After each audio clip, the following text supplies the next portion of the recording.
दोस्तों, हिंदू पुराण में शिव के जीवन का चित्रण अत्यंत विरोधाभासी और ना समझ में आने वाला लगता है, परंतु शोधार्थियों के लिए यह कोई मुश्किल कार्य नहीं है। हालांकि समाज के मन में शिव के नाम, जीवन और उनसे जुड़ी कई बातों के बारे में कोई स्पष्ट चित्रण नहीं मिलता है। पुराणों को पढ़ने पर पता चलता है कि सदाशिव और महेश दोनों ही अलग अलग सत्ताएं थीं। शिव के जिस निराकार रूप की चर्चा की जाती है, दरअसल वे पार्वती के पति नहीं हैं, वे तो परब्रह्म सदाशिव हैं। उसी तरह शंकर को ही महेश कहा गया है। उक्त सभी से पहले हमें रुद्र के बारे में वेदों से ज्ञान प्राप्त होता है। खैर, यह एक अलग विषय है। अभी तो यह समझें कि ब्रह्मा के पुत्र राजा दक्ष की बेटी सती के पति भगवान शिव की कितनी पत्नियां थीं। दोस्तों, दक्ष प्रजापति की कई पुत्रियां थीं। सभी पुत्रियां गुणवती थीं, पर दक्ष के मन में संतोष नहीं था।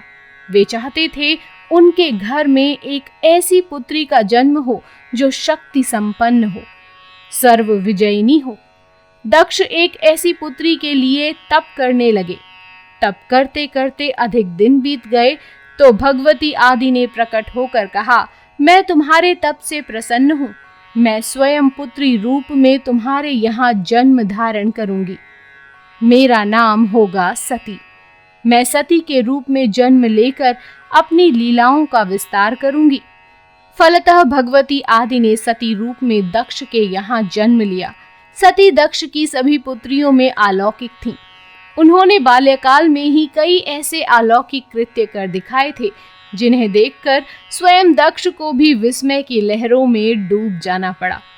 जब सती विवाह योग्य हुई तो दक्ष को उनके लिए वर की चिंता हुई। उन्होंने ब्रह्मा जी से परामर्श किया। ब्रह्मा जी ने कहा, सती के विवाह के लिए शिव ही योग्य और उचित वर हैं। दक्ष ने ब्रह्मा जी की बात मानकर सती का विवाह भगवान शिव के साथ कर दिया। सती कैलाश में जाकर भगवान शिव के साथ रहने लगी। एक बार सती के पिता कनखल में बहुत बड़ा यज्ञ कर रहे थे। यद्यपि महादेव महाराज दक्ष के जमाता थे, परंतु फिर भी उन्होंने यज्ञ में सभी देवताओं और मुनियों को आमंत्रित किया था, किंतु शिव जी को आमंत्रित नहीं किया था, क्योंकि उनके मन में शिव जी के प्रति ईर्ष्या थी। सती को जब यह ज्ञात हुआ कि उसके पिता ने बहुत बड़े यज्ञ की रचना की है, तो उनका मन यज्ञ के समारोह में सम्मिलित होने के लिए बेचैन हो उठा। देवी सती ने भगवान शंकर से इसके बारे में पूछा, प्रभु, क्या मेरे पिता ने आपको यज्ञ में सम्मिलित होने के लिए नहीं बुलाया है? भगवान शंकर ने उत्तर दिया, आपके पिता मुझसे बैर रखते हैं, फिर वे मुझे क्यों बुलाने लगे? भगवान शिव ने यह भी कहा कि इस यज्ञ में हमारा जाना उचित नहीं होगा। आपके पिता मुझसे जलते हैं, हो सकता है वे आपका भी अपमान करें। बिना बुलाए किसी के घर जाना उचित नहीं होता। विवाहिता लड़की को बिना बुलाए पिता के घर नहीं जाना चाहिए, क्योंकि विवाह हो जाने पर लड़की अपने पति की ही हो जाती है। पिता के घर से उसका संबंध टूट जाता है। किंतु सती पीहर जाने के लिए हठ करती रहीं, अपनी बात बार बार दोहराती रहीं। उनकी इच्छा देखकर भगवान शिव ने पीहर जाने की अनुमति दे दी। उनके साथ अपना एक गण भी कर दिया। सती जब अपने पिता के घर पहुंची तो उनसे किसी ने भी प्रेम पूर्वक वार्तालाप नहीं किया।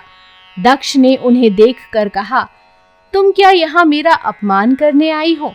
अपनी बहनों को तो देखो, वे किस प्रकार भांति भांति के अलंकारों और सुंदर वस्त्रों से सुसज्जित हैं। तुम्हारे शरीर पर मात्र बाघंबर है। तुम्हारा पति शमशानवासी है और भूतों का नायक है। वह तुम्हें बाघंबर छोड़कर और पहना ही क्या सकता है? दक्ष के कथन से सती के हृदय में पश्चाताप का सागर उमड़ पड़ा। वे सोचने लगी, उन्होंने यहाँ आकर अच्छा नहीं किया। भगवान ठीक ही कह रहे थे, बिना बुलाए पिता के घर भी नहीं जाना चाहिए। पर अब क्या हो सकता है? पिता के कटु और अपमानजनक शब्द सुनकर भी सती मौन रहीं। वे उस यज्ञ मंडल में गईं जहां सभी देवता और ऋषि मुनि बैठे थे तथा यज्ञ कुंड में धू धू करती जलती हुई अग्नि में आहुतियां डाली जा रही थीं। सती के नेत्र लाल हो उठे और वे बोली, नारी के लिए उसका पति ही स्वर्ग होता है। जो नारी अपने पति के लिए अपमानजनक शब्दों को सुनती है उसे नरक में जाना पड़ता है। पृथ्वी सुनो, आकाश सुनो और देवताओं तुम भी सुनो। मेरे पिता ने मेरे स्वामी का अपमान किया है। मैं अब एक क्षण भी जीवित रहना नहीं चाहती। सती अपने कथन को समाप्त करती हुई यज्ञ के कुंड में कूद पड़ी। जलती हुई आहुतियों के साथ उनका शरीर भी जलने लगा। यज्ञ मंडप में खलबली पैदा हो गई, हाहाकार मच गया। और जब ये समाचार भगवान शिव के कानों में पड़ा, वे प्रचंड आंधी की भांति वहां पहुंचे। सती के जले हुए शरीर को देखकर भगवान शिव अपने आप को भूल गए। सती के प्रेम और उनकी भक्ति ने शंकर के मन को व्याकुल कर दिया। उन शंकर के मन को व्याकुल कर दिया जिन्होंने काम पर भी विजय प्राप्त की थी और जो सारी सृष्टि को नष्ट करने की क्षमता रखते थे। वे सती के प्रेम में खो गए, बेसुध हो गए। भगवान शिव ने उन्मत्त की भांति सती के जले हुए शरीर को कंधे पर रख लिया। वे सभी दिशाओं में भ्रमण करने लगे। शिव और सती के इस अलौकिक प्रेम को देखकर पृथ्वी रुक गई, हवा रुक गई, जल का प्रवाह ठहर गया और रुक गई देवताओं की सांसें। सृष्टि व्याकुल हो उठी। सृष्टि के प्राणी पुकारने लगे, त्राहिमाम त्राहिमाम। भयानक संकट उपस्थित देखकर सृष्टि के पालक भगवान विष्णु आगे बढ़े। वे भगवान शिव की बेसुधी में अपने चक्र से सती के एक एक अंग को काट काट कर गिराने लगे। धरती पर 51 स्थानों में सती के अंग कट कट कर गिरे। जब सती के सारे अंग कट कर गिर गए तो भगवान शिव पुनः अपने आप में आए। जब वे अपने आप में आए तो पुनः सृष्टि के सारे कार्य चलने लगे। धरती पर जिन 51 स्थानों में सती के अंग कट कट कर गिरे थे, वे ही स्थान आज शक्ति के पीठ स्थान माने जाते हैं। आज भी उन स्थानों में सती का पूजन होता है, उपासना होती है। धन्य था शिव और सती का प्रेम। शिव और सती के प्रेम ने उन्हें अमर बना दिया है, वंदनीय बना दिया है। तो दोस्तों, अभी आपने जाना कि भगवान शिव की पहली पत्नी थी माता सती। आगे जानते हैं भगवान शिव की दूसरी पत्नी कौन थी। दोस्तों, भगवान शिव की दूसरी पत्नी का नाम है माता पार्वती। पार्वती देवी पर्वतराज हिमवान और मैना की कन्या है। मैना और हिमवान ने आदिशक्ति के वरदान से आदिशक्ति को कन्या के रूप में प्राप्त किया। उसका नाम पार्वती रखा। वह भूतपूर्व सती तथा आदिशक्ति थी। पार्वती ने शिवजी को वरण करने के लिए कठिन तपस्या की थी और अंत में नारद के परामर्श से ये उनसे ब्याही गई थी। इन्हीं के पुत्र कार्तिकेय ने तारक का वध किया था। स्कंद पुराण के अनुसार ये पहले कृष्ण वर्ण थी, किंतु अनरकेश्वर तीर्थ में स्नान कर शिवलिंग की दीपादन करने से बाद में गौर वर्ण की हो गई। पर्वत कन्या अर्थात पर्वतों की अधिष्ठात्री देवी होने के कारण इनका पार्वती नाम पड़ा। सती के आत्मदाह के उपरांत विश्व शक्तिहीन हो गया। उस भयावह स्थिति से त्रस्त महात्माओं ने देवी की आराधना की। तारक नामक दैत्य सबको परास्त कर त्रिलोक पर एकाधिकार जमा चुका था। ब्रह्मा ने उसे शक्ति भी दी थी और यह भी कहा था कि शिव के औरस पुत्र के हाथों मारा जाएगा। शिव को पत्नीहीन देखकर तारक आदि दैत्य प्रसन्न थे। देवतागण देवी की शरण में गए। देवी ने हिमालय की एकांत साधना से प्रसन्न होकर देवताओं से कहा, हिमवान के घर मैं मेरी शक्ति गौरी के रूप में जन्म लेगी। शिव उससे विवाह करके पुत्र को जन्म देंगे जो तारक वध करेगा। तो चलिए दोस्तों, अब जानते हैं भगवान शिव की तीसरी पत्नी के बारे में, देवी उमा। देवी उमा ही पार्वती थी या फिर कोई और, यह जानना बहुत आवश्यक है। देवी उमा को धरती की पुत्री भी कहा जाता है। देवी उमा एक दयालु देवी हैं।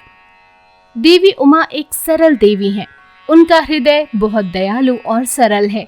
आराधना करने पर वे जल्द ही प्रसन्न भी हो जाती हैं। उमा के साथ महेश्वर शब्द का उपयोग किया जाता है, अर्थात महेश और उमा। हो सकता है कि भगवान शिव ने जब महेश का रूप धारण किया तो माता पार्वती भी उमा हो गईं।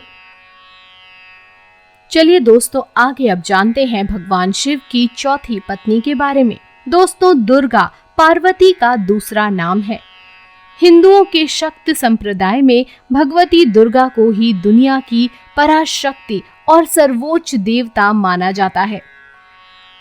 वेदों में तो दुर्गा का कोई जिक्र नहीं है, मगर उपनिषद में देवी उमा हेमवती, उमा हिमालय की पुत्री का वर्णन है। पुराण में दुर्गा को आदिशक्ति माना गया है। दुर्गा असल में शिव की पत्नी पार्वती का ही एक रूप है, जिसकी उत्पत्ति देवताओं की प्रार्थना पर राक्षसों का नाश करने के लिए हुई थी। इस तरह दुर्गा युद्ध की देवी हैं। देवी दुर्गा के स्वयं कई रूप हैं। मुख्य रूप उनका गौरी है, अर्थात शांतमय, सुंदर और गोरा रूप। उनका सबसे भयानक रूप काली है, अर्थात काला रूप। विभिन्न रूपों में दुर्गा भारत और नेपाल के कई मंदिरों में, तीर्थ स्थानों में पूजी जाती हैं। कुछ दुर्गा मंदिरों में पशु बलि भी चढ़ाई जाती है। भगवती दुर्गा की सवारी शेर है। दुर्गा जी की पूजा में दुर्गा जी की आरती और दुर्गा चालीसा का पाठ भी किया जाता है। तो दोस्तों, आज की इस वीडियो का समापन यही करते हैं। इस वीडियो में आपने जाना भगवान शिव की 4 पत्नियों के बारे में। उम्मीद करते हैं वीडियो आपको पसंद आएगी, और वीडियो अगर पसंद आए तो लाइक कीजिएगा, शेयर कीजिएगा और हमारे चैनल को सब्सक्राइब जरूर कीजिएगा।